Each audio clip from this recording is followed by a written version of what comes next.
পৃথিবীর সবচেয়ে খারাপ জায়গা বাজার। আমি আগে চিন্তা করতাম বাজার খারাপ জায়গা হবে কেন, ওখানে তো একটা দেশের অর্থনীতি সচল থাকে।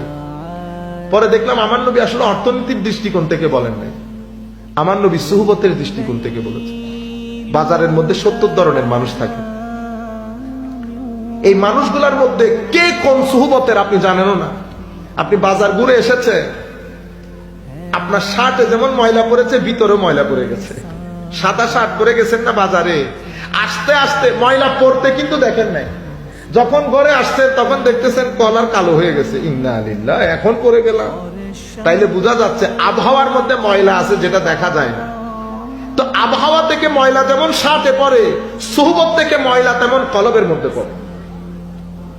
সেই কারণে দেখবেন আপনার নামাজের স্বাদ নষ্ট হয়ে গেছে।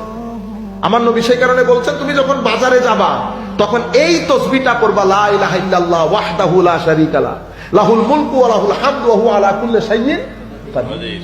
এটা বললে আমার নবী সাল্লাল্লাহু আলাইহি ওয়াসাল্লাম ইরশাদ করছেন, আমার আল্লাহ 1 লক্ষ সওয়াব দান করবে। সুবহানাল্লাহ, 1 লক্ষ গুনাহ ক্ষমা করে দেবে। সুবহানাল্লাহ। আও কামা ক্বালা নবী সাল্লাল্লাহু আলাইহি ওয়াসাল্লাম।